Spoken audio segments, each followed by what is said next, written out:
Baik, Shalom Aleichem. Sekali lagi terima kasih buat Bu Iin. Kesempatan saya selalu kalau ada di sini saya selalu merasa ini sebagai kehormatan buat saya. Karena saya bisa share dengan semua pasukan di Bahtera, di Mahanaim. Itu sekali lagi kehormatan sekali buat saya dan saya mau share sama kita hari ini ada beberapa hal saudara. Saya percaya saya mengucap syukur begini saudara. Hari-hari ini saya tahu kita ini sedang berada di masa menjelang waktu-waktu terakhir. Dan menjelang waktu terakhir ini saudara, selalu ada dua sisi yang akan terjadi dalam hidup kita. Yang pertama, sisi yang pertama saudara, kita akan mengalami masa-masa keemasan, masa-masa penuaian, masa-masa yang ajaib akan terjadi. Semua yang ajaib akan terjadi dalam hidup kita. Amen. Hari ini saya jadi saksi, saya melihat bagaimana begitu banyak hal yang ajaib, yang supranatural. Begitu banyak pintu yang gak pernah terbuka. Di masa-masa ini Tuhan itu buka dengan begitu mudahnya. Karena saya percaya sekali lagi bukan karena kita bekerja lebih keras. Bukan karena kita bekerja dengan lebih luar biasa. Bukan karena kita lebih hebat saudara. Tapi kita memang sedang ada di musim. Di mana semua yang ajaib, semua yang dahsyat, semua yang luar biasa. Itu surga mau show off buat kita. Amin. Berapa banyak saudara yang percaya? Katakan amin. Amin. Tapi saya juga perlu share sama saudara. Bahwa selain sisi yang dahsyat yang luar biasa. Hari ini kita juga harus jujur mengakui. Kita berada di masa yang juga tidak menyenangkan. Saya mau mengutip sedikit apa yang dikatakan oleh Bung Karno setelah dia memproklamasikan kemerdekaan Indonesia. Bung Karno berkata begini. Perjuangan saya atau perjuangan kami itu lebih mudah. Karena perjuangan kami itu melawan penjajah. Tapi perjuangan kamu itu akan jauh lebih sulit. Karena kamu bukan berjuang melawan musuh, kamu tidak akan bertanding melawan penjajah. Kamu gak akan merebut kemerdekaan dari penjajah. Tapi pertandinganmu, perjuanganmu, peperanganmu ya melawan bangsamu sendiri. Atau melawan saudaramu sendiri. Dan sejujurnya saya mengalami semakin hari semakin saya bisa melihat dengan sangat jelas.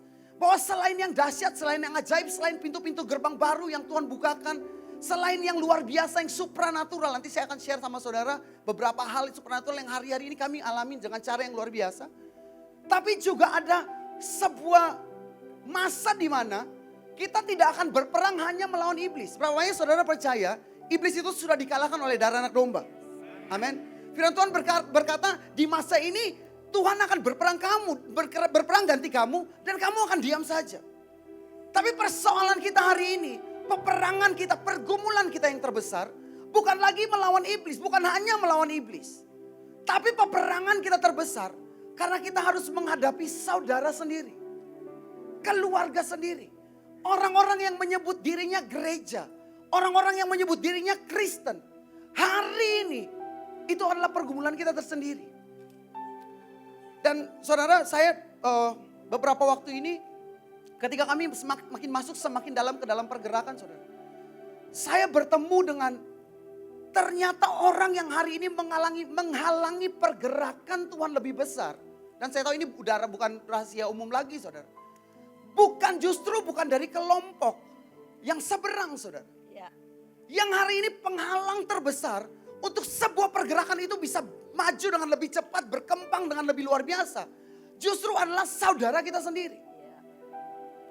Dan saudara sekali lagi, kalau kita berperang melawan musuh, nothing tulus saudara. Karena memang kita harus menghajar mereka sampai kalah. Amin. Kalau saudara lawan iblis memang kita harus hajar sampai kalah. Amin. Tapi persoalan terbesar karena kita berhadapan dengan saudara sendiri saudara. Dan itu lebih tidak mudah daripada ketika kita berhadapan dengan iblis. Nah hari ini saya mau share sesuatu buat kita. Boleh ditampilkan PowerPoint ini saya sudah siapkan.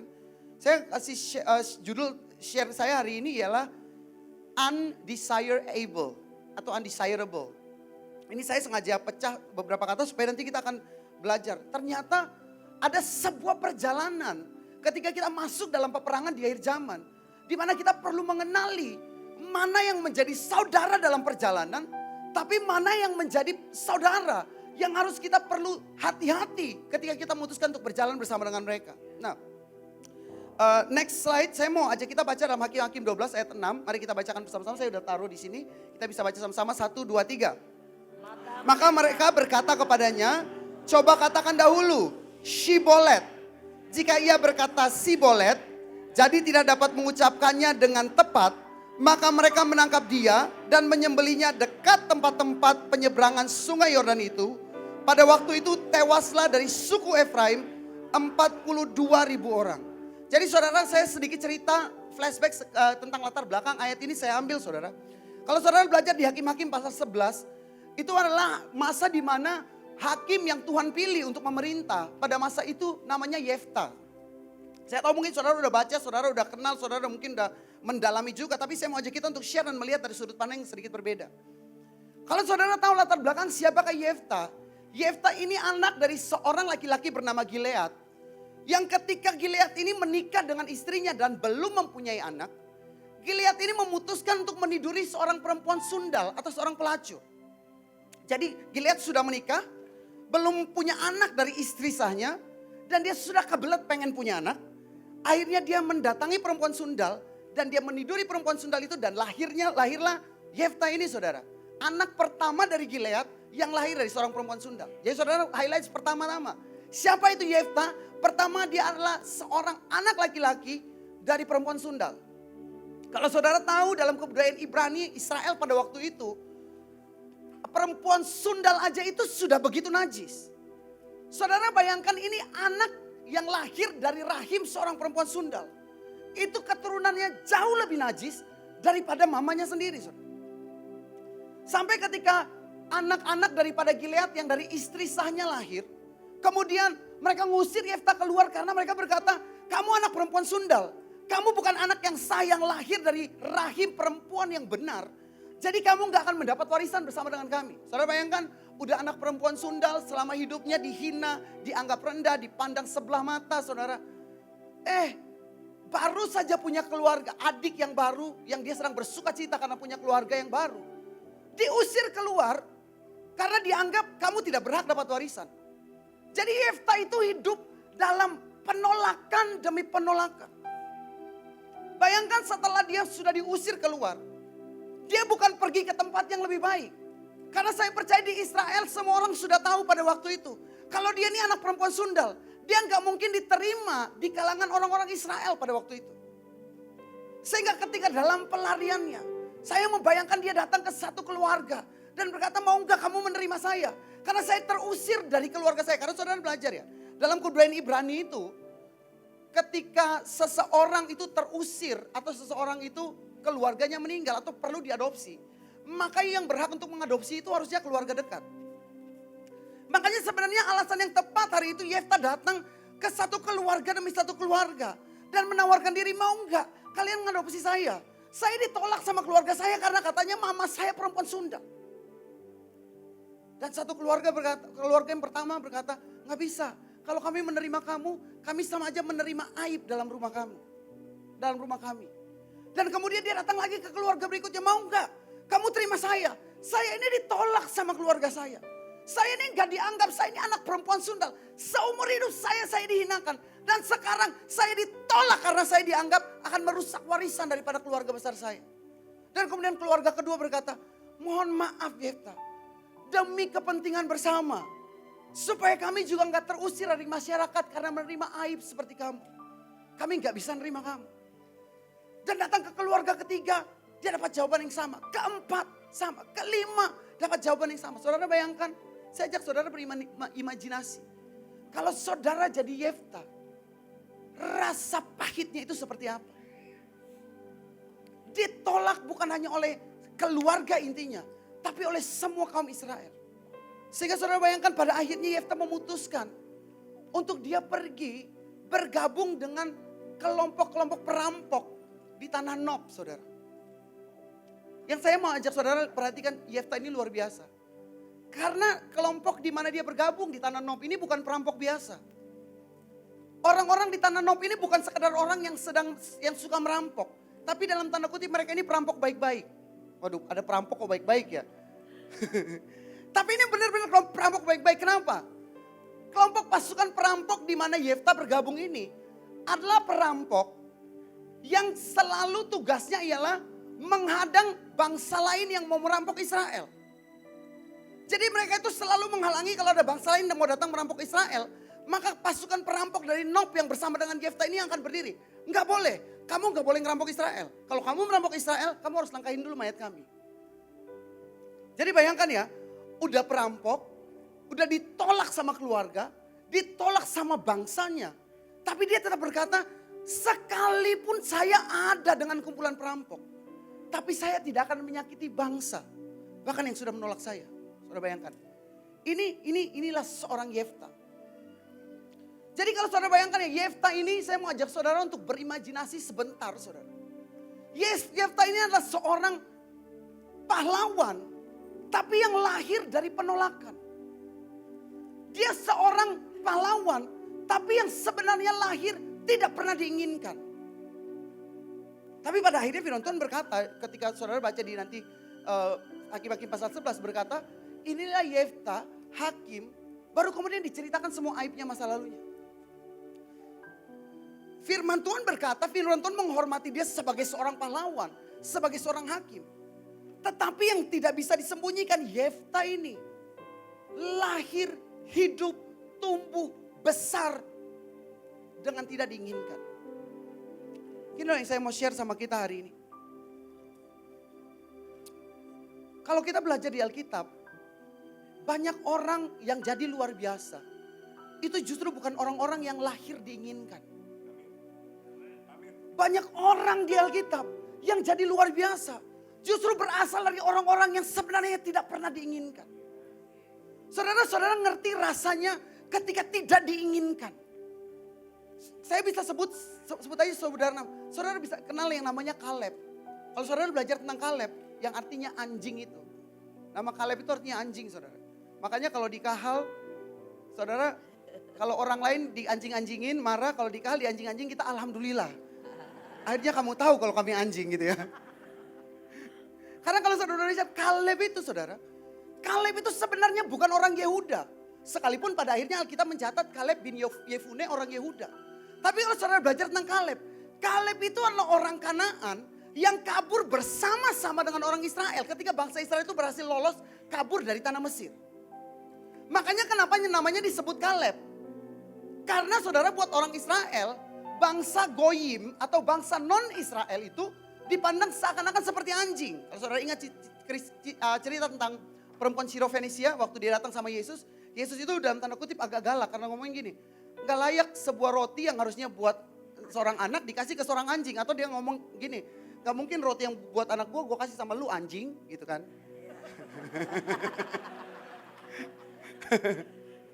Coba kalau orang Kristen gitu, apa anjing langsung wah, pedang parang semua melayang. Tapi perempuan Sirofenisia nggak tersinggung. Kenapa? Karena dia ngerti dalam budaya hari itu orang-orang non-Israel itu dianggap sama orang Israel itu seperti anjing. Jadi kenapa Kaleb itu, saudara, saya bilang dia tertolak. Saudara bayangkan 40 tahun berjalan dengan satu bangsa yang sepanjang 40 tahun itu memanggil dia dengan anjing. Coba di sini ada yang dipanggil setiap hari anjing, gitu ya. Kemarin aja kata anjay aja sampai ribut ya, ribut gede ya. Cuma nasi aja udah ribut gitu. Padahal di nasi itu di bajunya ditulis saya anjing, kamu siapa gitu. Yang dibilang anjing kan saya gitu. Tergantung sih kalau dia yang baca kan dia bacanya saya anjing berarti. Jadi saudara, Kaleb itu bayangkan selama 40 tahun itu dipandang sebagai anjing. Diperlakukan seperti anjing. Saudara tahu diperlakukan seperti anjing yang Yesus ngomong. Enggak layak roti yang buat anak dikasih sama anjing. Atau gini loh, saya gambarinnya gini. Waktu mana turun dari surga, semua orang Israel keluar dari tendanya untuk mengutin mana. Dan kemudian Kaleb dengan excited karena udah lapar nih, gak pernah makan. Tiba-tiba melompat keluar dari kemahnya dan memungutin roti. Tiba-tiba orang Israel bilang, stop jing. Karena roti ini gak layak buat kamu. Dan semua mengutin, sisanya baru Kaleb boleh mengutin. 40 tahun. Dan Kaleb itu berkata dalam Yosua, dia berkata begini. Sekarang usiaku 85 tahun. Dan aku tetap setia. Amin. Makanya kalau saudara ngerti anjing itu, kayak ngomongnya tekanannya agak gak enak ya. Anjing itu saudara adalah binatang yang setia. Kalau saudara belajar firman Tuhan itu, setiap nama yang diberikan itu adalah limit atau batasan atau karakteristik yang kita punya. Makanya ketika Kaleb itu menerima dipanggil oleh bangsa Israel sebagai anjing. Dia rela untuk jadi hina, dia rela untuk ditolak, dia rela untuk dibuang, dia rela untuk tidak diinginkan. Tetapi dia ngerti bahwa dia perlu tetap setia. Makanya kalau kita belajar saudara, di padang gurun satu generasi dibinasakan oleh Tuhan. Dan firman Tuhan berkata, hanya 2 yang masuk ke tanah perjanjian dari generasi itu. Yang pertama namanya Yosua. Kalau saudara belajar Yosua itu, dari kata Yosua itu muncul kata Yehoshua. Kata Yehoshua muncul kata Yeshua. Kata Yeshua muncul kata Yesus. Jadi Yosua itu adalah lambang atau representasi daripada Yesus Kristus sendiri. Jadi kita ada Yesus Kristus ini enggak? Yosua itu bicara tentang Yesus Kristus. Dan atau saya mau sederhanakan mungkin dengan bahasa yang agak nyeleneh saudara. Siapakah yang berhasil masuk ke tanah perjanjian? Anjing. Dia adalah Yesus Kristus dan anjingnya. Jadi kalau saudara mau masuk ke tanah perjanjian, enggak apa-apa jadi anjing. Amin. Karena kalau kita anjing pun itu enggak penting saudara. Yang penting dengan siapakah anjing itu berjalan. Amin. Amin. Kalau anjing itu berjalan bersama dengan Raja semesta alam, maka dia pasti sampai ke tanah perjanjian. Amin. Saya mau sharing sama saudara bahwa di Alkitab itu cerita begitu banyak orang yang jadi luar biasa, yang jadi dahsyat adalah justru orang-orang yang tidak diinginkan. Kalau saudara belajar ya Kaleb dan Yosua. Pertama-tama itu disebutkan Joshua Kaleb, Joshua Kaleb, Joshua Kaleb. Tapi kalau saudara lihat di akhir-akhir tidak disebutkan Joshua dan Kaleb, tapi Kaleb dan Joshua. Ketika anjing itu mengerti dengan siapa dia berjalan, maka dia akan bertransformasi dari yang tidak diinginkan menjadi yang setia. Menjadi yang setia. Nah, saya kembali ke Yefta. Yefta ini tidak diinginkan sama sekali. Tapi sekalipun tidak diinginkan, Yefta tetap setia sama bangsanya. Sampai ketika bangsa itu diserang sama Bani Amon, sama orang Amon. Yefta itu, dan mereka bilang, Yefta tolonglah kami. Bayangkan, udah dibuang, udah dihina, dianggap aib, dicaci maki. Saya nggak tahu berapa banyak saudara ngalamin di sini. Dibuang, dihina, dicaci maki, dianggap aib. Tapi ketika masalah datang, si aib ini, si hina ini justru dipanggil. Yefta tolong kami. Kalau saya jadi Yefta, untung bukan saya Yeftanya. Jujur aja saudara, kalau saya jadi Yefta, oh gitu, baru tahu gitu, butuh saya gitu. Tapi Yefta berkata, oke, gak apa-apa, saya akan maju berperang. Saudara bayangkan, ini kesetiaan. Yefta ini lahir dari, nah saya mau kasih satu contoh lagi, boleh kasih next slide. Ini ada, Yefta ini adalah seorang dari keturunan Manasye. Kalau saudara lihat di kisah di perjanjian lama saudara, pada waktu Yakub di hari tuanya mau memberkati Manasye dan Efraim anak-anak Yusuf. Ketika harusnya Manasye ini anak sulung, Efraim ini anak bungsu. Tapi ketika Yakub mau memberkati, dia menyilangkan tangannya. Jadi tangan kanannya diarahkan kepada Efraim, tangan kirinya diarahkan kepada Manasye. Atau gini loh, Yakub itu lebih menyukai Efraim daripada Manasye. Jadi suku di mana Yefta lahir ini pun suku yang sebenarnya tidak diinginkan. Manasye itu tidak diinginkan sama seperti Efraim diinginkan. Efraim itu begitu dicintai, begitu diinginkan. Sampai-sampai Yakub itu, saya percaya Yakub itu bukannya dia salah tangan saudara. Tapi dia dengan sengaja karena dia favornya, cintanya, keinginannya, kerinduannya itu lebih besar kepada Efraim daripada kepada Manasye. Nah, saya mau next slide, tolong. Saya ada bikin sebuah bagan di sini biar saudara kita bisa lihat ada gambarnya. Lagi next yang bagan. Nah, saudara ini saya sedikit bikin tentang diingat saudara. Yakub itu, semua ini bukan rahasia umum kalau saudara belajar Alkitab saudara pasti tahu. Yakub itu lebih mencintai Rahel daripada Lea saudara. Bahkan bukan cuma Yakub yang menyukai Rahel daripada Lea. Laban itu lebih mencintai Rahel daripada Lea. Saya kasih bukti saudara. Waktu Yakub pertama kali kerja buat Laban. Dan Laban belum rela melepaskan Rahel. Siapa yang dikasih sebagai tumbal? Lea. Artinya dibanding Lea, Rahel lebih penting. Makanya Rahel dijagai. Rahel ini sebagai, biasa kan kalau saudara makan biasanya yang enak dihabisin paling terakhir. Pas mau dihabisin dimakan kucing kan sedih. Ini Rahel ini dijagai sama Laban sedemikian rupa. Sampai Laban itu berkali-kali berjanji. Sampai detik-detik terakhir baru dia serahkan Rahel. Tapi Lea itu dia serahkan pada Yakub. Itu kayak tanpa gak punya rasa. Ya udah Yakub, malam ini kamu tidur sama Yakub gitu. Seakan-akan Lea itu tidak diinginkan. Sama seperti Rahel itu diinginkan. Lagi. Tapi saudara perhatikan ya. Dari perempuan yang diinginkan Rahel. Itu lahir suku Dan lahir Yusuf. Yusuf itu melahirkan kemudian Efraim dan Manasye.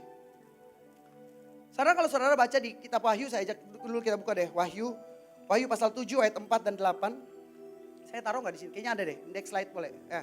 Wahyu pasal 7 ayat 4 8. Kita baca sama-sama. 1, 2, 3. Dan aku mendengar jumlah mereka yang dimateraikan itu 144.000 yang telah dimateraikan dari semua suku keturunan Israel. Dari suku Yehuda 12.000 yang dimateraikan. Dari suku Ruben 12.000. Dari suku Gad 12.000. Asyer 12.000. Naftali 12.000. Manasye 12.000. Simeon 12.000. Lewi 12.000. Isakar 12.000. Sebulon 12.000. Yusuf 12.000 dan Benyamin 12.000. Tapi saudara perhatikan dari semua daftar yang ada di situ. Tidak ada nama Dan dan tidak ada nama Efraim. Padahal Dan dan Efraim ini lahir dari perempuan yang diinginkan oleh Yakub. Yakub itu, saya ada ayatnya. Kalau saudara belajar tentang Yakub, Yakub itu begitu menginginkan Rahel sampai dia rela kehilangan semuanya. Kejadian 29 ayat 30 31 deh. Kejadian 29 ayat 30 31 saya nggak taruh di situ. Kita baca sama-sama aja.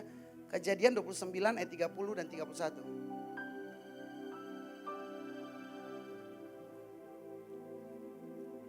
Kejadian 29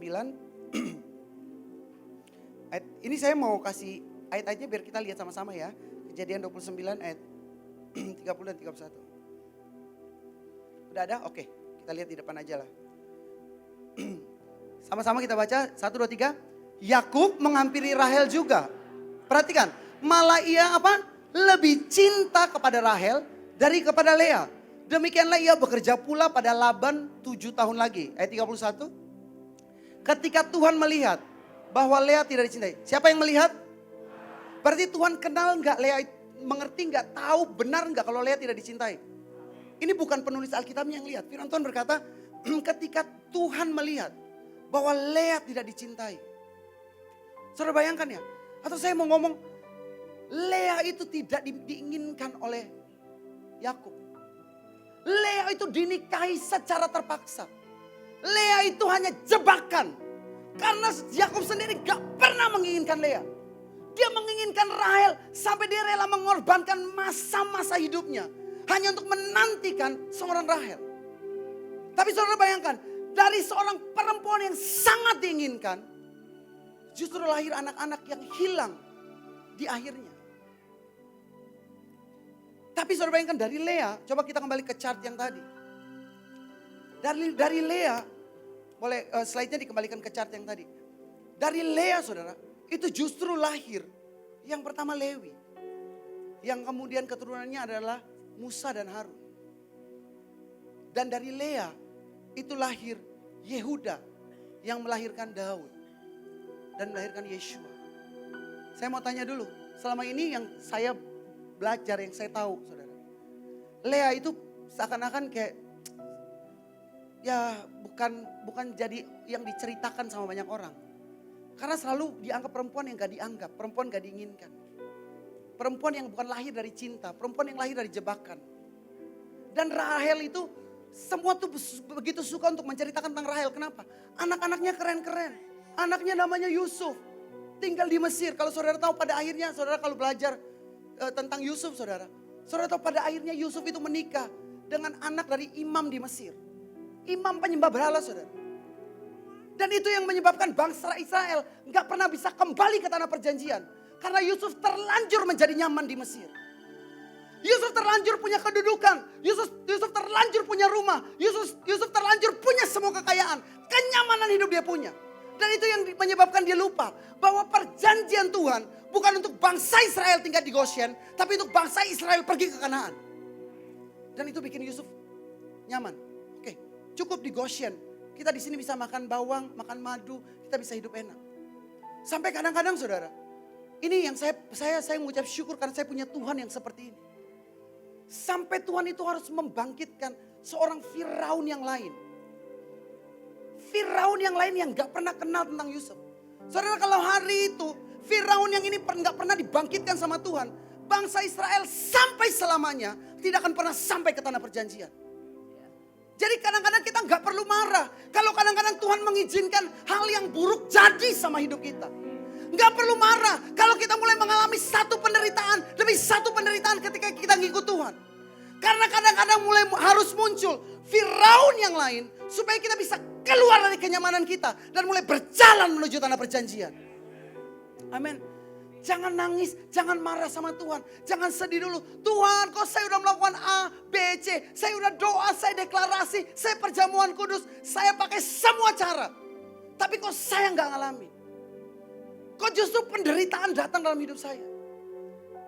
Saya mau ajak kita untuk kadang-kadang saudara, kita perlu mengucap syukur ketika kita harus melewati masa-masa yang susah. Amin. Karena mungkin itu Firaun yang dibangkitkan. Supaya kamu gak tetap tinggal di Goshen. Supaya kamu bisa memikirkan rumah saya yang dijanjikan kepada Abraham, Ishak dan Yakub bukan Mesir. Rumah saya, tanah perjanjian saya yang dijanjikan dari keturunan demi keturunan ialah bukan di posisi di mana kita ada sekarang. Berapa yang saudara percaya yang kita alami hari ini, yang kita capai hari ini belum maksimal seperti yang Tuhan mau. Amin. Tapi seringkali saudara, ketika kita mencapai sesuatu, kita merasa cukup aman dan nyaman. Sama seperti bangsa Israel, udah aman, makanan tercukupi. Nenek moyang kita mantan Perdana Menteri. Why do I have to struggle with life anymore? Amin. Jadi kadang-kadang izinkan Tuhan itu membongkar sarang kenyamanan kita. Bukan karena Tuhan jahat, tapi karena Tuhan rindu kita sampai ke tanah perjanjian. Amin. Amin. Berapa banyak saudara mau sampai ke tanah perjanjian? Katakan amin. Izinkan Tuhan bongkar sarang kenyamananmu.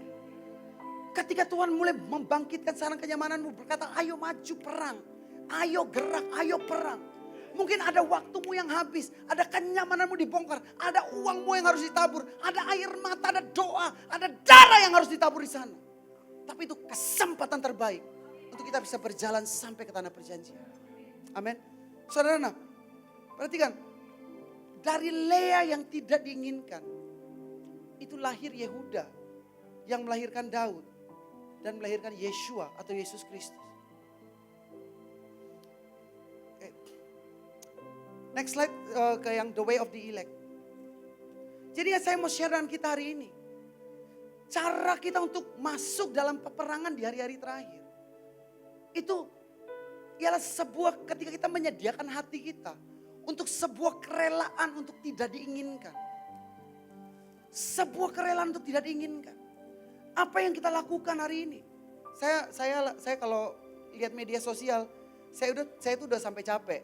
Karena saya tahu penghuni media sosial paling banyak itu ialah Mahanaim dan Bahtera. Dan semua kata-kata hinaan di bawahnya gitu ya. Karena kalau saya baca ya ampun orang-orang ini gak takut terkutuk apa ya. Mukanya Yosua lagi, Ibu In lagi, disandingkan sama Lia Eden lagi, ya Allah. Saya bilang ini manusia-manusia ini gak takut terkutuk saudara.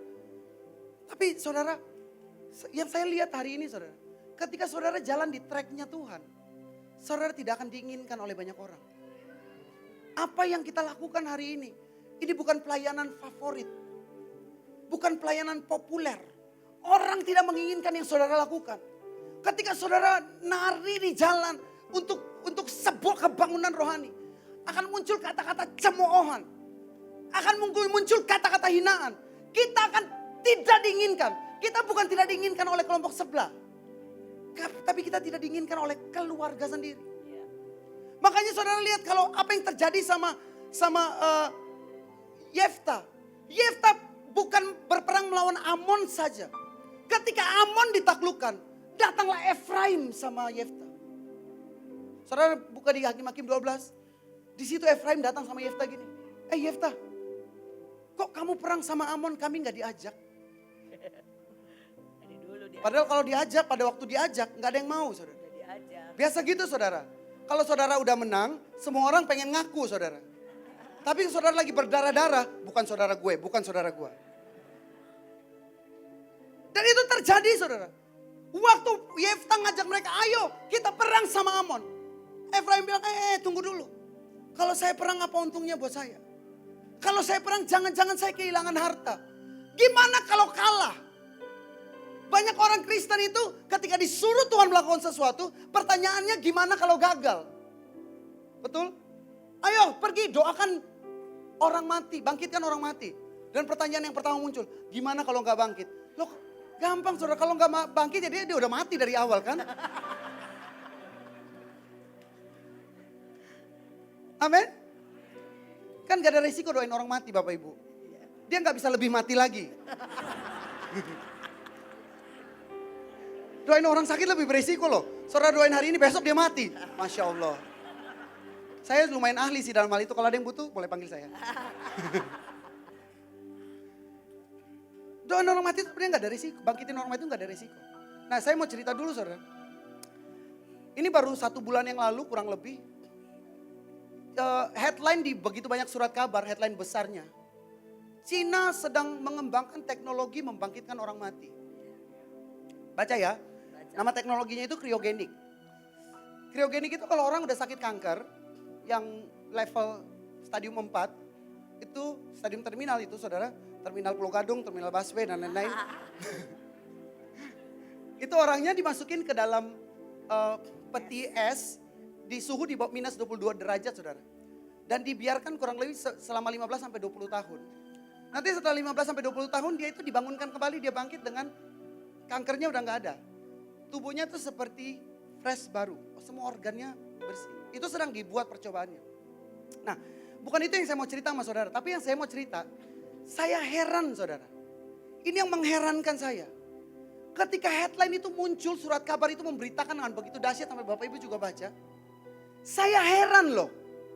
Nggak ada satupun gereja, nggak ada satupun anak Tuhan yang berkata itu sesat. Tapi kalau ada orang Mahanaim yang pergi ke rumah duka, bangkitin orang mati, apa kata gereja? Saya bingung loh. Gini, mandat untuk membangkitkan orang mati itu diberikan pada gereja Tuhan atau diberikan pada teknologi Cina? Gereja Tuhan. Halo? Mandat membangkitkan orang mati itu diberikan Tuhan. Yesus berkata kepada, hai teknologi Cina, aku memberikan engkau mandat, pergi bangkitkan yang mati. Sembuhkan diri. Enggak kan saudara? Yesus berkata kepada gereja Tuhan. Lah pertanyaannya, kenapa hari ini teknologi nangkap lebih cepat daripada yang gereja tangkap? Kenapa? Karena gereja hidup dalam pengajaran, cara, pola, metode, doktrin yang udah ratusan tahun dan gak pernah berubah. Sementara teknologi setiap hari berkembang. Makanya saya ngomong hari ini, pertandingan kita itu bukan melawan setan. Setan melihat saudara, setan melihat kita, dia udah takut saudara. Karena Kristusnya udah jauh lebih hebat daripada setan. Tapi pertandingan kita terbesar hari ini, itu berhadapan dengan teknologi yang terus berkembang. Gini loh, kalau teknologi bisa bangkitin orang mati, kalau gereja gak bisa bangkitin orang mati, 10 tahun ke depan gereja kosong saudara. Pilih mana saudara? Kalau saudara datang ke Silicon Valley di Amerika saudara, mereka punya teknologi kesehatan yang kalau orang sakit datang 99% kesempatan untuk sembuh itu ada. Sementara orang datang ke gereja, saudara udah tahu ya di Korea ya, mati rame-rame gara-gara COVID. Come on. Jujur nih, saya ini agak deg-degan nih saudara. Dengan XX1 buka nih. Deg-degan saudara. Kenapa saya deg-degan? Bukan saya pengen nonton saudara. Saya takut XX1-nya peminatnya lebih ramai daripada gereja. Avengers kemarin waktu putar siapa yang nonton? Avengers Endgame. Saya ngantri loh 2 minggu untuk dapat tiket premier loh. Premier. 2 minggu Bapak Ibu. Kasihan. Harusnya kontak ibu nih, pasti saya dapat nih tiket pesawat. 2 minggu loh saya ngantri untuk nonton. Loh saya tuh mikir, orang ke bioskop ngantri 2 minggu, 1 bulan ada malah. Ada yang bahkan di salah satu bioskop itu sampai dia bikin tayangannya 24 jam. Jam 2 pagi ada, jam 5 pagi dan herannya rame. Kenapa orang ngantri bisa datang nonton subuh-subuh atau tengah malam? Bayar lagi. Kalau beli makanan mahal lagi, lebih mahal daripada harga tiketnya. Tapi rame. Kenapa gereja udah gratis? Sakit didoakan, ngalamin masalah dilayanin ya kan? Pulang dikasih makan lagi gratis. Bersama dengan sembako yang dibawa pulang ya kan? Tapi kok sepi? Saya takut ini kita doakan sama-sama. Saya takutnya 5-10 tahun ke depan gereja kosong saudara. Kita mungkin jadi monumen. Pernah ada dalam sejarah manusia sebuah kelompok orang banyak yang namanya gereja. Tapi waktu itu kita semua udah diangkat, amin. Biarin aja yang di bawah.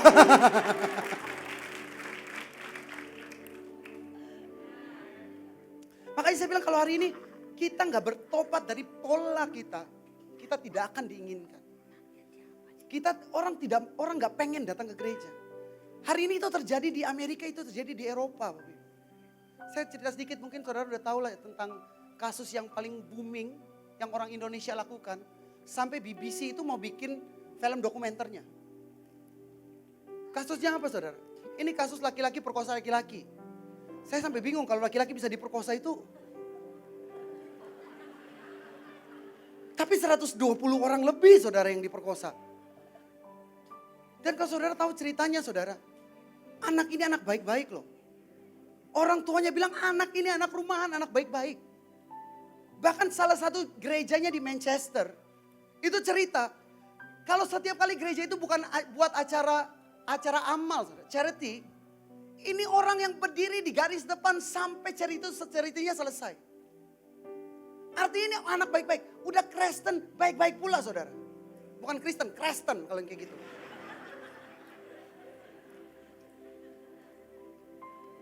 Makanya orang capek dengan kekristenan. Kita way too old school. Kita ini teknologi, orang udah pakai handphone bisa foto, kamu masih main game ular-ularan. Itu perbandingannya kekristenan sama teknologi.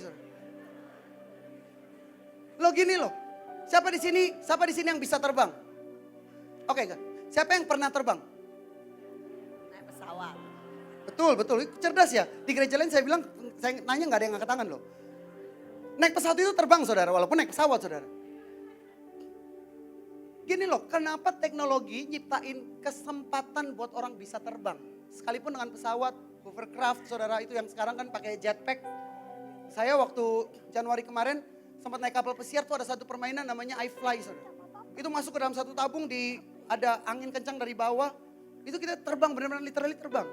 Terbang badan bersama dengan jigong-jigong semua juga terbang. Kalau buka mulut ya kemana-mana. Anginnya kencang. Terbang saudara, literally. Teknologi nyiptain kesempatan dan pengharapan orang bisa terbang. Gereja kalau dengar lagunya Batra, ya Roh Kudus kau melatihku terbang, sesat. Benar nggak? Biarin sesat, saya suka lagu itu. Ya, padahal Yesus itu ya terangkat ke surga itu bukan naik tangga loh saudara. Dan gereja ngaku mau jadi sama seperti Yesus. Tapi Tapi Yesusnya terbang, gua nggak usah, gua jalan kaki aja. Jalan kaki aja lu sampai surga kalau ketemu.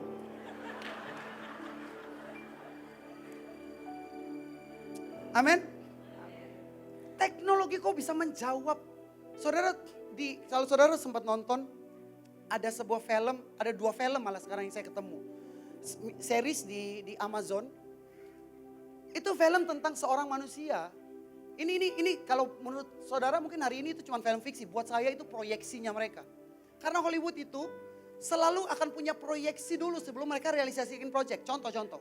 Zaman dulu saudara lihat kumisan sama kumisan jalan gandengan tangan, geli kan? Geli lah. Sekarang kalau lihat di TV kumisan sama kumisan, kita lucu, ketawa. Kenapa saudara? Sorry, saya cuma ngomong. Karena Hollywood itu dia ngerti ini proyeksi yang harus disampaikan kepada semua orang. Sampai semua orang bisa terima itu sebagai sesuatu yang normal. Saudara dulu lihat banci gimana? Ada teman saya kalau ngeliat banci dia kaburnya lebih luar biasa. Padahal badannya berotot. Tapi sekarang nonton di TV yang pria-pria tulang lunak, saudara.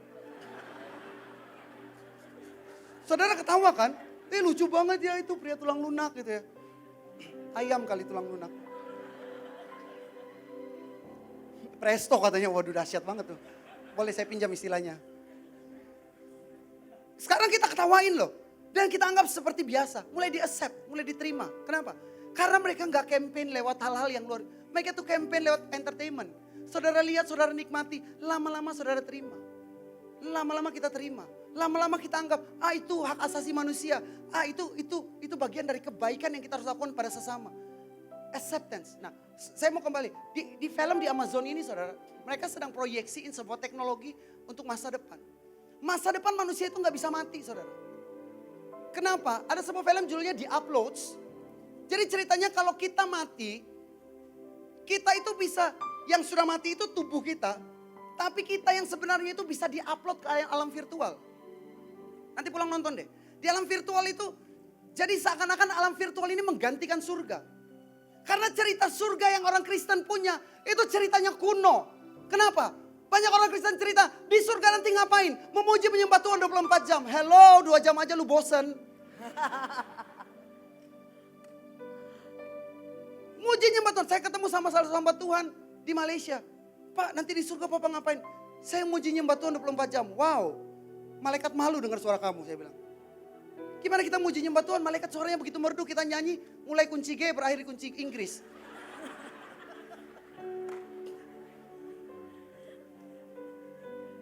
Jadi surga yang kita ceritakan tidak up to date. Sementara mereka nyiptain surga yang begitu luar biasa. Orang bisa di-upload di sana. Dia bisa tinggal di tempat, dia bisa pilih musim. Makanan yang dia mau dia tinggal swipe, dia bisa pilih makanan yang dia mau. Minuman yang dia mau dia tinggal swipe kiri, swipe kanan, dia bisa pilih minuman yang dia mau. Masa hidupnya bisa ditentukan dari kuota yang dia punya. Kalau punya kuota internet bisa berlanjut hidupnya. Itu kan yang di filmnya. Tapi saudara, ini proyeksi saudara. Sebuah cerita tentang surga pengganti. Kenapa? Karena orang Kristen sudah tidak lagi punya surga yang begitu menarik untuk didatangi. Kita punya surga yang nampaknya sangat kuno. Ada orang-orang yang pernah ngalamin surga sekali, tapi merasa sudah mengerti semua tentang surga. Sorry loh saudara. Ada orang, kadang-kadang saya kalau dengar orang dapat penglihatan surga, saya juga percaya, saya sepakat. Yang bikin saya kadang-kadang kurang serak itu saudara. Karena dia sekali Tuhan bawa ke surga, dan rasanya seluruh surga pernah dikunjungi. Saya nanya, siapa di sini tinggal Bekasi? Udah pernah keliling Bekasi? Lu Bekasi aja yang kecil lu belum pernah kelilingin, apalagi surga. Sekali kunjungin langsung semua. Itu pakai tur apa tuh, boleh pinjam, boleh ikutin, daftar. Masalahnya surga yang kita ceritakan tidak up to date, tidak menarik. Oke, saya udah keluar dari konteks, saya kembali lagi ke habitat.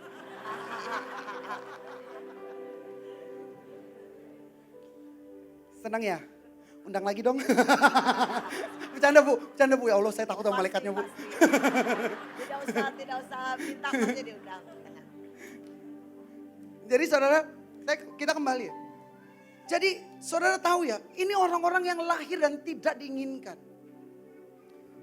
Saudara, saya belajar hari ini saudara, salah satu tanda Yang gereja hari ini bicara, itu kita masih bicara hanya tentang kekudusan. Yang saya percaya kekudusan itu gak ada ukurannya, gak ada takarannya. Kenapa? Karena kita semua dikuduskan bukan hasil usaha kita. Firman Tuhan berkata, kamu kudus karena aku itu kudus. Berapa banyak saudara percaya saudara dikuduskan? Tapi kalau kita bicara tentang kemurnian saudara. Kemurnian itu ada levelnya, ada grade-nya. Emas 24 karat sama emas 18 karat. Itu beda grade-nya. Amin. Ketika saudara punya parfum yang takaran esensinya, esens murninya lebih banyak. Kualitasnya kan berbeda sama parfum yang alkoholnya lebih banyak. Kemurnian itu ada takarannya. Tapi kemurnian ini seringkali gak dibicarakan sama gereja. Karena gereja mentok bicara tentang kekudusan. Nah saya mau ngomong, salah satu tanda dari kemurnian ialah pertama kita rela tidak diinginkan. Tapi yang kedua yang paling penting, kita mengizinkan untuk semua keinginan kita dihabisin sama Tuhan. Makanya tadi malam waktu saya siapin firman ini saudara. Tiba-tiba Tuhan itu bawa saya nyembah. Makanya saya bilang kok saya bisa tiba-tiba relate. Tadi Bu In ngajak untuk nyembah. Ajari aku mengerti perasaan. Tadi malam waktu saya nyembah ini saya nangis sama Tuhan. Saya bilang Tuhan, saya ini sadar betul sampai hari ini keinginan saya itu masih sangat banyak. Saya masih dipenuhi oleh banyak keinginan. Dan saya gak malu untuk ngaku jujur sama semua orang. Hari ini ada keinginan yang masih begitu banyak. Dan yang Tuhan bicara tadi malam. Kalau kamu mau mengalami sebuah level kemurnian yang baru. Izinkan Tuhan ngambil semua keinginanmu. Izinkan Tuhan bersihkan kamu dari semua keinginan yang menggerogoti hati. Kenapa? Gini loh saudara. Kalau kita masih menginginkan. Artinya kita gak percaya. Kalau Tuhan itu menginginkan yang lebih baik buat kita. Saudara ingin apa sih? Diberkati. Saudara tahu gak? Tuhan itu lebih rindu memberkati kita. Saudara ingin apa sih? Diurapi. Saudara tahu gak? Tuhan itu gregetan. Pengen ngurapin saudara. Jadi kadang-kadang yang menjadi persoalan. Bukan Tuhan gak mau memberkati. Bukan Tuhan gak mau mengurapi. Tapi yang di dalam sini. Kita punya jauh lebih kuat. Daripada kita mengizinkan Tuhan. Dan berkata Tuhan ambil dan masuk. Saya tuh sampai belajar. Hari ini saya belajar sebuah tanda kedewasaan rohani. Yang orang bilang itu. Orang bilang dewasa-dewasa itu. Ngomongnya cuma karakter Kristus. Entah karakter Kristus yang mana saudara. Tapi saya bilang hari ini sebuah tanda kedewasaan rohani. Ialah kita tidak lagi punya cita-cita. Kenapa? Orang yang berpaut sama Tuhan akan berkata, Tuhan cita-citaku gak ada artinya. Ambil. Dan dia akan berkata, Tuhan biar cita-citamu jadi cita-citaku. Biar keinginanmu jadi keinginanmu. Biar mimpimu jadi mimpiku. Biar kerinduanmu jadi kerinduanku. Jadi pertama saudara, rela tidak diinginkan. Tapi juga rela keinginanmu dihabisin sama Tuhan. Sampai engkau berkata, sekalipun hatiku dan dagingku habis lenyap. Sekalipun semua keinginanku, semua mimpiku, semua cita-citaku, semua ambisiku habis lenyap. Gunung batu dan bagian kau sampai selama-lamanya.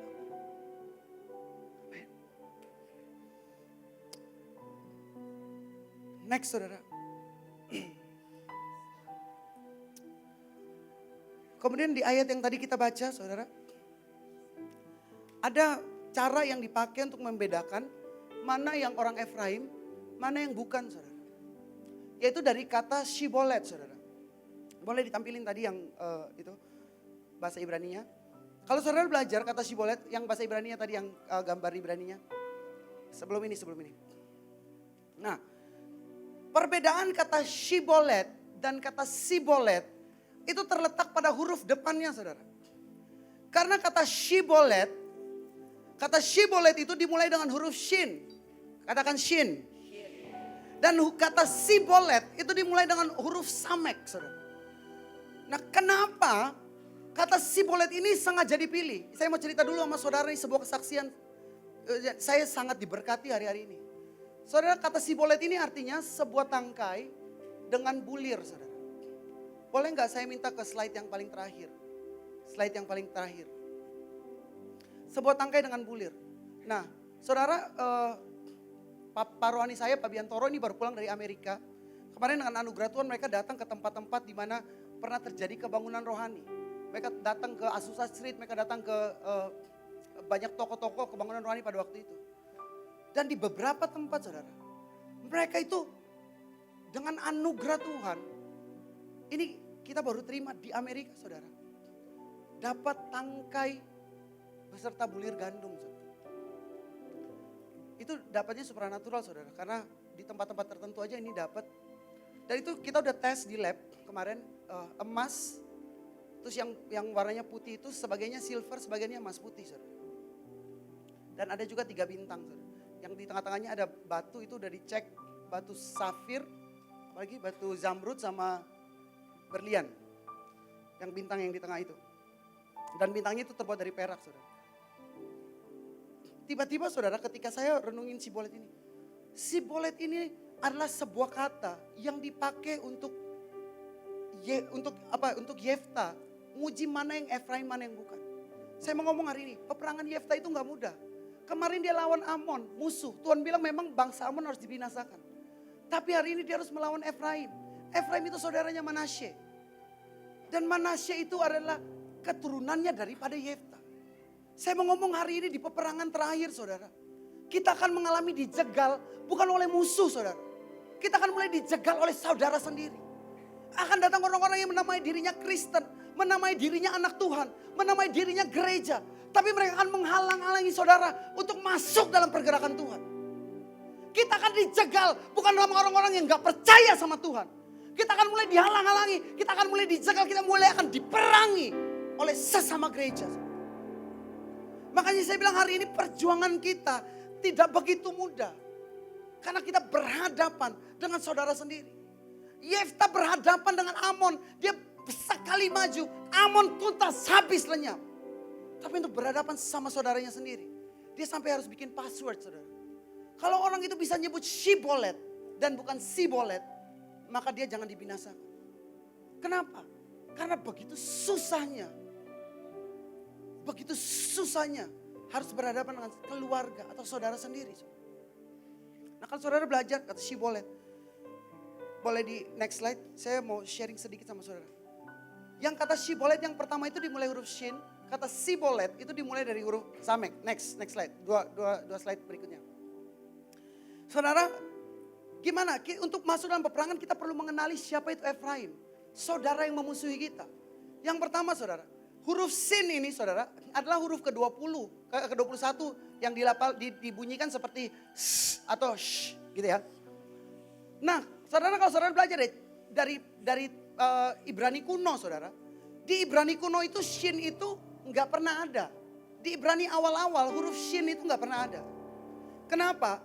Karena huruf Shin itu baru berkembang kemudian saudara.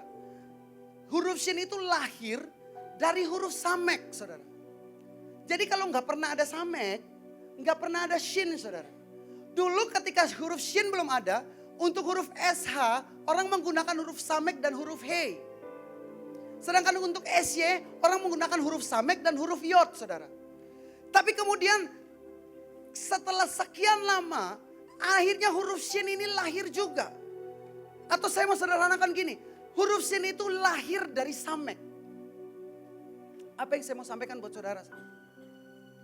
Siapakah saudara yang akan menganiaya kita? Yang menganiaya kita yang pertama itu saudara, orang-orang Efraim adalah orang-orang yang ada di musim sebelumnya. Orang-orang yang di musim sebelumnya mereka bergerak habis-habisan. Tapi yang sekarang mereka berhenti. Dan ketika mereka melihat, kok yang ini bergeraknya lebih luar biasa di musim sekarang. Kok saya kemarin bergerak, kok hari ini dia bergerak lebih luar biasa. Dan orang dari musim sebelumnya akan mulai menganiaya saudara. Saya belajar dari semua sejarah gereja.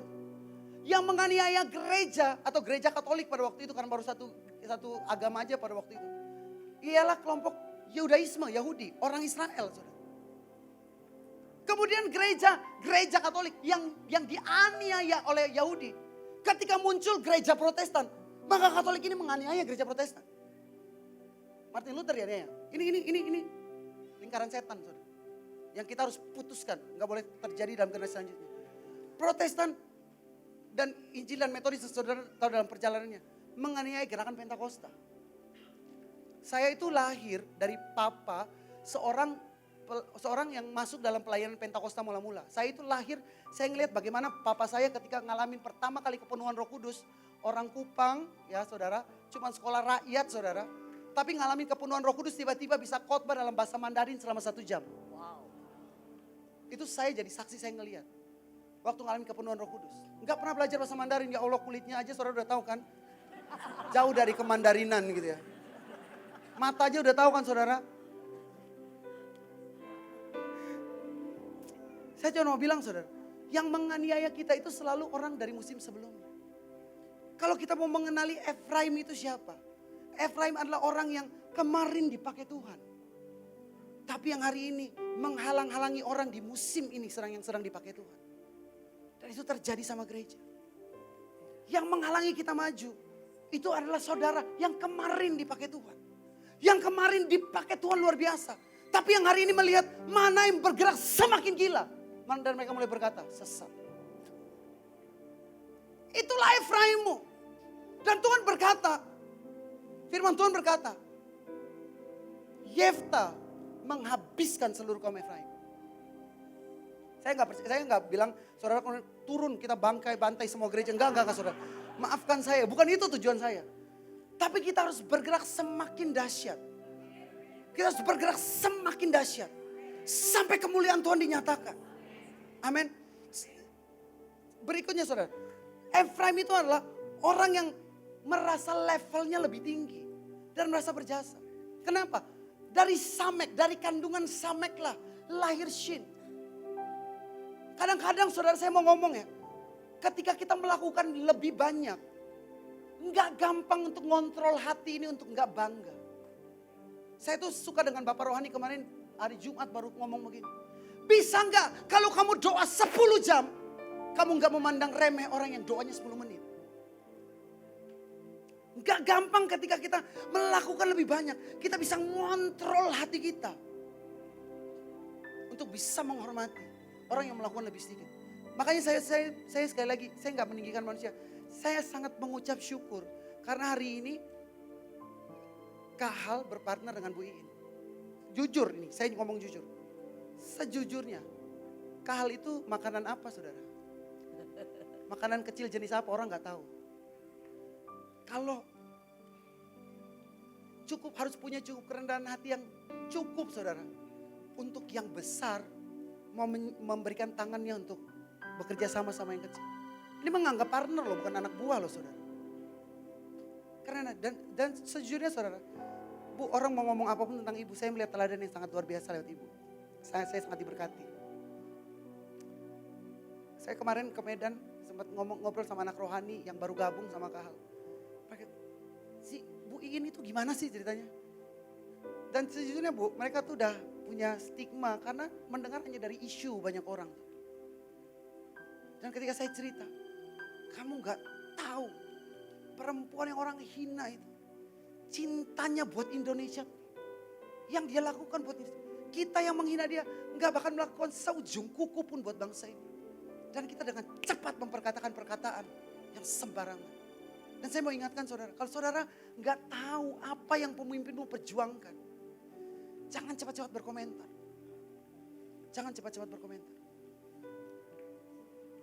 Sekali lagi siapa Efraim? Orang pertama adalah orang yang dari musim sebelumnya. Yang sudah melakukan lebih banyak. Dan merasa gak kalah. Merasa berjasa. Karena sudah pernah melakukan yang lebih banyak. Sehingga mereka gak rela ketika generasi selanjutnya. Orang-orang yang Tuhan bawa di musim selanjutnya melakukan lebih banyak. Itulah Efraim. Makanya saya mau ajak saudara hari ini. Kita aware. Peperangan kita bukan hanya lawan Amon. Peperangan kita bukan hanya lawan musuh saudara. Hari ini kita aware karena kita harus berjaga-jaga terhadap saudara yang mau menikahmu dari belakang. Tapi ini saya mau cuma kasih satu pesan aja. Kalau ada orang yang menikahmu dari belakang. Ketahuilah orang itu percaya bahwa kamu ada di depannya. Ya kalau menikah dari belakang kan dia harus di belakang kita kan. Amin. Jadi kalau ada orang yang menikam kamu dari belakang, berarti kamu ada di depannya dia. Amin. Oke, yang kedua saudara. Bagaimana cara kita mengenali Efraim? Hakim-Hakim 12 ayat 1. Ini polanya Efraim ini sama saudara.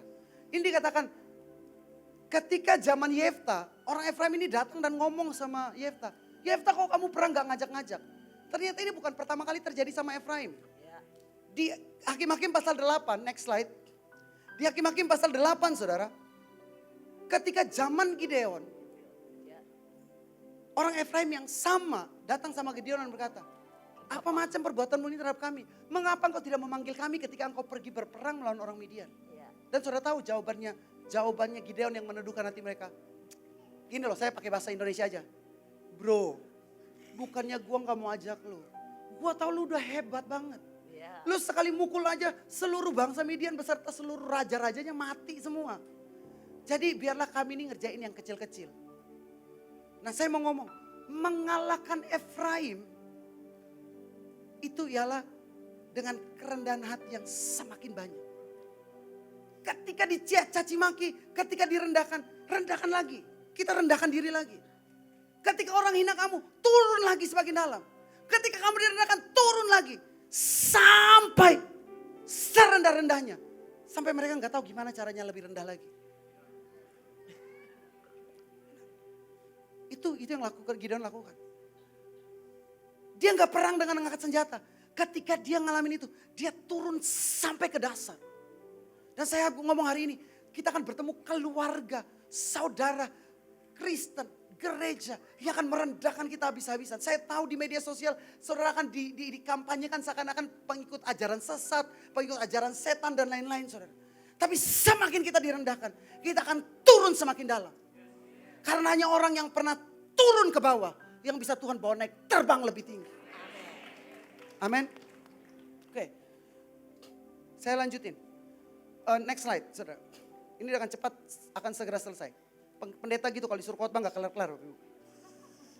Next slide saudara. Saudara lihat tanda tangan itu yang benar tadi. Tanda tangan ini saudara tahu ya. Ini tanda blessing. Kalau Rabi Ibrani itu memberkati mereka bikin gini tangannya.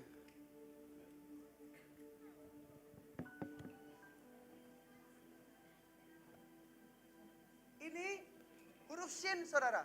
Ya. Kenapa mereka pakai tangan tanda seperti ini? Kalau saudara ingat ya, waktu bangsa Israel berperang saudara. Musa itu harus ngangkat kedua tangannya. Bentuknya seperti Shin juga ini. Seperti huruf Shin. Sampai Fir'aun berkata kalau Musa nurunin tangannya bangsa itu kalah. Ya.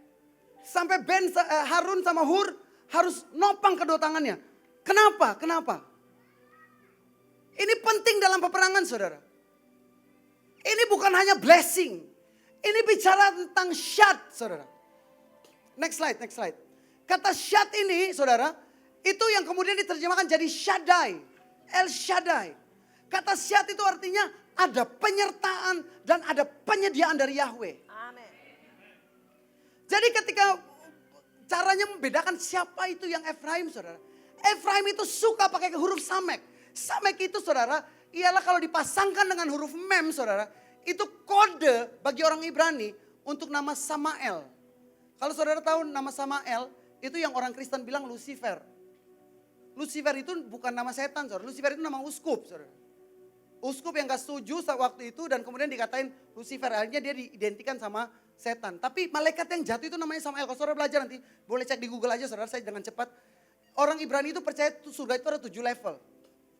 Makanya kenapa waktu Mikael di Yudas ketika mereka berebutan mayatnya Musa, dia nggak berani hardik Samael. Kalau saudara belajar, Mikael itu ialah orang yang dipegang untuk administratif di surga level 4. Sedang Samael itu adalah orang yang memegang administratif di surga level 5. Jadi Samael itu lebih tinggi daripada Mikael pada waktu itu.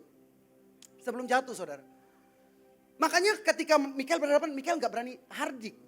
Karena dia ngerti kerajaan surga itu ada tatanannya, ada levelnya. Ada level, ada tatanan.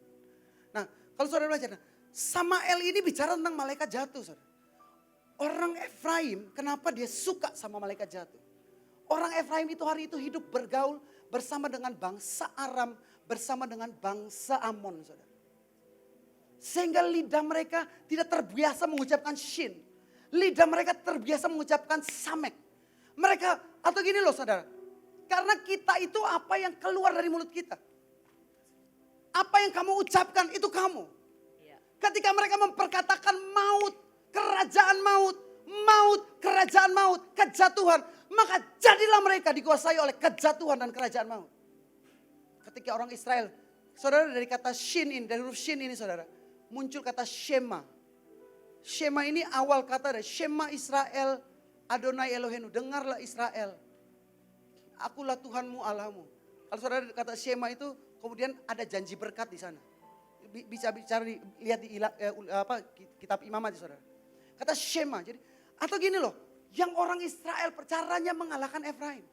Efraim akan melemparkan kutuk sama kita.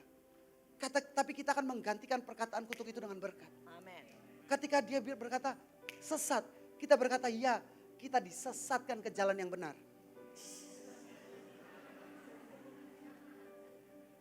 Amin. Ketika dia berkata kamu klinik, saya nih bahkan ya kemarin, saya baru kemarin ketemu sama brother saya ini Sandy, kami ketemu sama anak muda dari, udah bertobat sekarang, udah sekolah Alkitab dan sekarang jadi sedang pelayanan hamba Tuhan saudara, dari Nias saudara. Saudara tahu sebelum dia bertobat, dia cerita, dia ini pemakai ilmu hitam, sebelum bertobat bisa terbang saudara. Dia kalau mau menyakiti siapapun, dia cuma tinggal bayangkan muka orang itu. Dia bisa kirimkan pukulan, tinjuan, bahkan orang itu bisa muntah darah. Dia bisa membayangkan, dia kesel sama ibu-ibu hamil.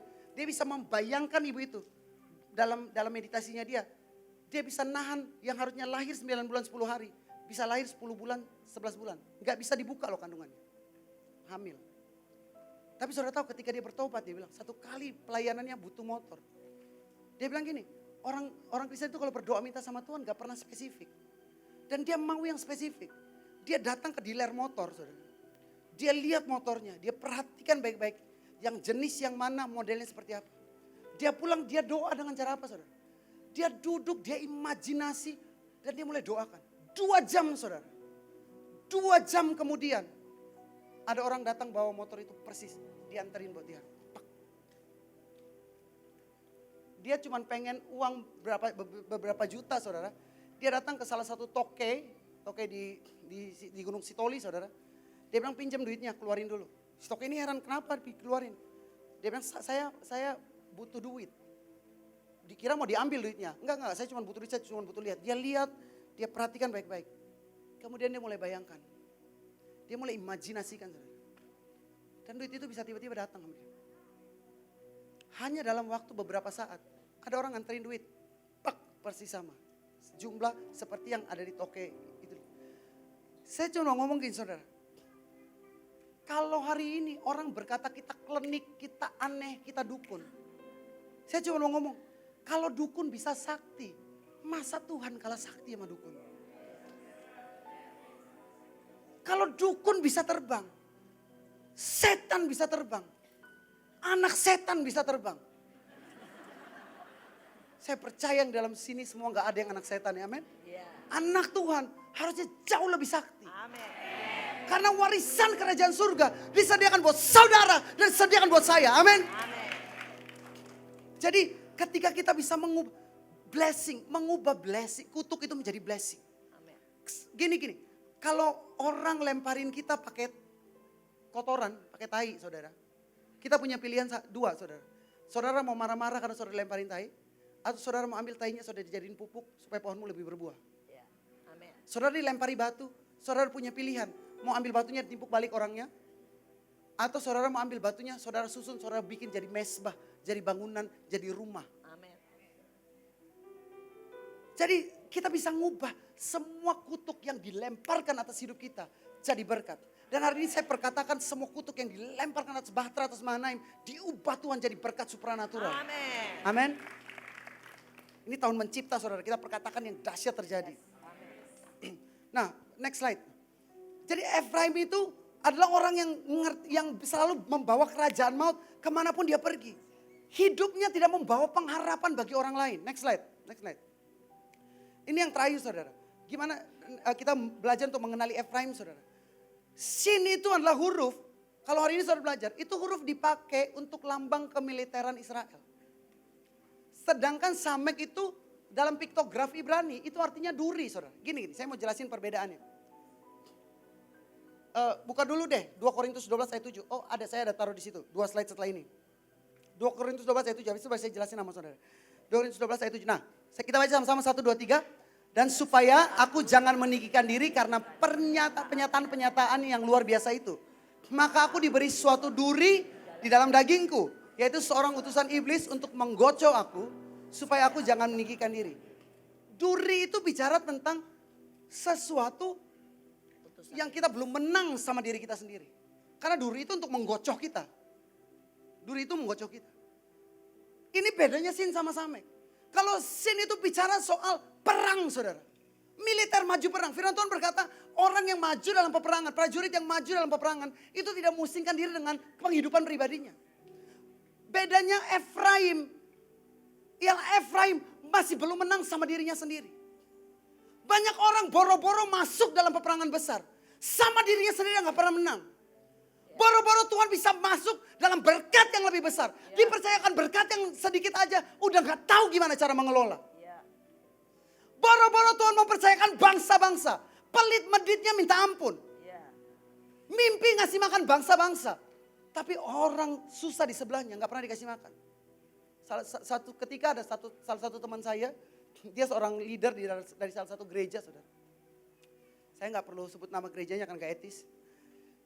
Saudara, gereja ini di depannya itu dipasang spanduk gede-gede, tulisannya Lumbung Yusuf. Dan saudara tahu teman saya ini yang salah satu pemimpin, anggota tim kepemimpinan di gereja ini.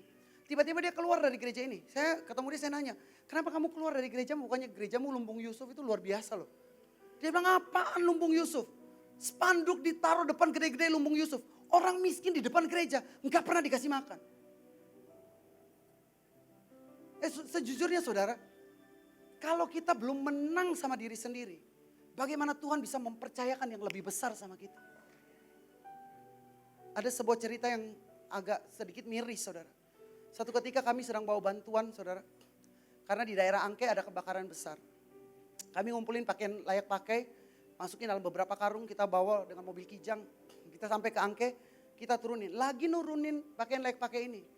Tiba-tiba ada spanduk besar. Di bawahnya tulis Buddha Seci. Dan ada quote-nya gede-gede gini. Mereka bicara kasih, kami berbuat kasih. Waduh, itu aja udah saya kaget loh saudara. Udah agak miris. Yang lebih mengerikan lagi saudara. Kami lagi nurunin bagi baju bekas. Mereka lagi bagi baju baru saudara. Saya bilang naikin lagi baju bekasnya, kita pulang.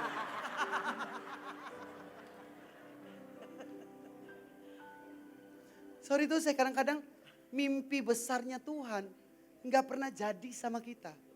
Karena mimpi-mimpi kecil yang Tuhan percayakan buat kita nggak pernah kita bikin jadi nyata. Amin. Dan saya percaya hari ini kepada kita semua Tuhan itu rindu memberikan mimpi-mimpi besarnya. Janji-janji besarnya. Kerinduan-kerinduan besarnya. Tapi pertanyaannya, apakah benih kerinduan kecil yang kamu terima hari ini itu sudah kamu tabur atau kamu jadikan pohon atau kamu simpan dalam tanah seperti hamba 1 talenta? Berapa yang saudara percaya Tuhan rindu akan untuk memberkati kita? Berapa yang saudara percaya kalau dia Bapa, dia nggak pengen kita tetap miskin? Berapa yang saudara percaya kalau dia Bapa, dia nggak pengen kita tetap susah? Berapa banyak saudara percaya kalau dia Bapa dan dia adalah Raja kita, dia nggak mau hidup kita biasa-biasa aja? Tapi pertanyaannya, kalaupun Tuhan geregetan, kalaupun Tuhan rindu, kalaupun Tuhan gak sabar dan gak tahan sama kita. Tapi apakah mimpi kecil yang hari ini dia percayakan pada kita, kita mulai kerjakan dan kita jadi nyata? Saya paling sederhana, tadi Bu In ngomong, rela gak kita setiap pagi, kita angkat deklarasi ini setiap pagi sampai itu jadi? Percaya gak saudara, ini bukan soal peraturan suruhan karena Bu In suruh saudara. Tapi kalau saudara percaya itu mimpi kecil Tuhan yang sedang Tuhan taruh di tangan saudara. Untuk sebuah mimpi besar tentang bangsa ini. Dan kalau kita lakukan dengan setia, itu akan jadi berkat. Amin. Yuk kita berdoa.